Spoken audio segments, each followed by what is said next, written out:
Hello दोस्तों, हम जानने वाले हैं, आज पढ़ने वाले हैं मेमोरी के बारे में। मेमोरी क्या होती है? मेमोरी इज़ एक स्टोरेज डिवाइस होती है जो डाटा को स्टोर करती है परमानेंटली और क्या ना टेम्परेरी, दोनों प्रकार की क्या ना ये स्टोरेज डिवाइसें होती हैं। मेमोरी रजिस्टर से मिलकर बनी होती है और रजिस्टर पर रजिस्टर एक बिट को स्टोर कर सकता है। अर्थात मतलब ये हम कह सकते हैं कि रजिस्टर में नंबर ऑफ सेल होते हैं। इस सेल में का एक पर्टिकुलर एड्रेस होता है। इस एड्रेस पे ही हम डाटा को स्टोर करते हैं। मेमोरी का यूज सभी जगह किया जाता है। जहाँ पे हमें डाटा को स्टोर करना होता है वहाँ पर हम मेमोरी का यूज करते हैं। मेमोरी टेम्परेरी मेमोरी और परमानेंटली दोनों प्रकार की डाटा को स्टोर कर सकती है। मेमोरी के बारे में हम जान गए। अब हम जानेंगे कि मेमोरी कितने प्रकार की होती है। मेमोरी दो प्रकार की होती है, primary and secondary memory. Primary की मेमोरी के बारे में पहले जानते हैं कि प्राइमरी मेमोरी एक ऐसी मेमोरी होती है जो सिस्टम का डाटा स्टोर करती है। प्राइमरी मेमोरी एक ऐसी मेमोरी होती है जो सिस्टम का डाटा स्टोर करती है। प्राइमरी मेमोरी में तीन कैटेगरी होती है, एक रैम, रोम और कैश। रैम के बारे में पहले जान लेते हैं। रैम का फुल फॉर्म होता है रैंडम एक्सेस मेमोरी। इसे ये दो प्रकार की होती है, S RAM and D RAM. S RAM का फुल फॉर्म होता है स्टैटिक रैंडम एक्सेस मेमोरी और डी रैम का मतलब होता है डायनेमिक रैंडम एक्सेस मेमोरी। अब हम रोम के बारे में जान लेते हैं। रोम क्या होती है? रोम, इसका full form read only memory होता है, या इसमें केवल सिस्टम का डाटा स्टोर यानी कि प्रोग्राम को स्टोर किया जाता है, यानी सिस्टम सॉफ्टवेयर जो होते हैं उसको स्टोर किया जाता है। ये तीन प्रकार की होती है। पी रोम होता है यानी कि प्रोग्रामेबल रीड ऑनली मेमोरी, और दूसरा होता है ईपी रोम यानी कि erasable programmable read only memory, और तीसरा होता है ईईपी रोम यानी कि electrically erasable programmable read only memory. अब हम जान लेते हैं सेकेंडरी मेमोरी के बारे में। सेकेंडरी मेमोरी क्या होती है? सेकेंडरी मेमोरी एक ऐसी मेमोरी होती है जो सिस्टम का डाटा स्टोर नहीं करती, ये यूजर का डाटा स्टोर करती है।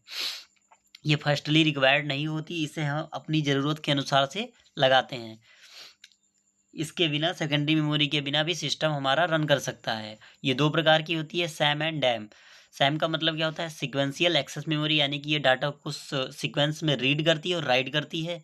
और डैम का मतलब क्या होता है? डायरेक्ट एक्सेस मेमोरी यानी कि ये डाटा को रीड तो क्या ना रीड राइट तो सीक्वेंस में करती है, लेकिन जब इसे रीड करना होता है तो ये जंप करके करती है यानी कि डायरेक्ट करती है।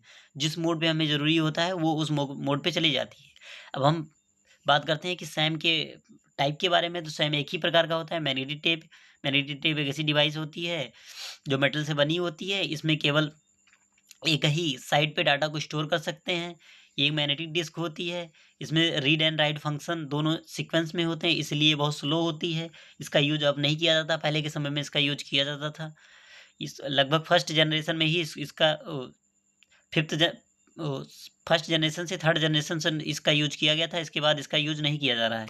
अब हम जान लेते हैं कि इस डैम के टाइप के बारे में। तो डैम तीन प्रकार की होती है, ऑप्टिकल डिस्क और मैग्नेटिक डिस्क और फ्लैश मेमोरी। ऑप्टिकल डिस्क क्या होती है? ऑप्टिकल डिस्क एक ऐसी मेमोरी होती है जो प्लास्टिक से बनी होती है। ये दो प्रकार की होती है, सीडी एंड डीवीडी। सीडी का फुल फॉर्म होता है कम्पैक्ट डिस्क और डीवीडी का फुल फॉर्म होता है डिजिटल वीडियो डिस्क या डिजिटल वर्सेटाइल डिस्क। सीडी क्या होती है? इसकी स्टोरेज कैपेसिटी 700 MB होती है और डीवीडी की स्टोरेज कैपेसिटी 4.7 GB होती है। अब जान लेते हैं मैग्नेटिक डिस्क के बारे में। मैग्नेटिक डिस्क एक ऐसी डिवाइस होती है जो मटेरियल से बनी होती है। मैग्नेटिक मटेरियल यानी कि इसे इसमें हम सिल्वर का यूज करते हैं। फिर इसमें दो कैटेगरी होती है, hard disk and floppy disk. Hard disk क्या होती है? हार्ड डिस्क ऐसी डिवाइस होती है जो सिल्वर से बनी होती है और इसमें नंबर ऑफ प्लेटर इसके ऊपर लगे होते हैं ताकि ये धूल की मिट्टी कणों से बच सके। इसका प्रयोग हम ज़्यादातर डेस्कटॉप में करते हैं, लैपटॉप में भी करते हैं। जहाँ पर हमें ज़्यादा MB की यानी कि ज़्यादा स्टोरेज डिवाइस की आवश्यकता होती है, वहाँ पर हम हार्ड डिस्क का यूज़ करते हैं। फ्लॉपी डिस्क क्या होती है? फ्लॉपी डिस्क एक ऐसी मेमोरी होती है जो बनी तो सिल्वर से होती है, लेकिन इस पे प्लेटर नहीं लगा होता है। इस पे हम प्लास्टिक की कोटिंग करते हैं, जिससे ये हार्ड डिस्क से ज़्यादा सेंसिटिव होती है। इसलिए फ्लॉपी डिस्क महंगी होती है हार्ड डिस्क की तुलना में। अब हम जान लेते हैं फ्लैश मेमोरी के बारे में। फ्लैश मेमोरी क्या होती है? ये रजिस्टर से मिलकर बनी होती है। ये 3 प्रकार की होती है, पेन ड्राइव, एसएसडी कार्ड और एसडी कार्ड।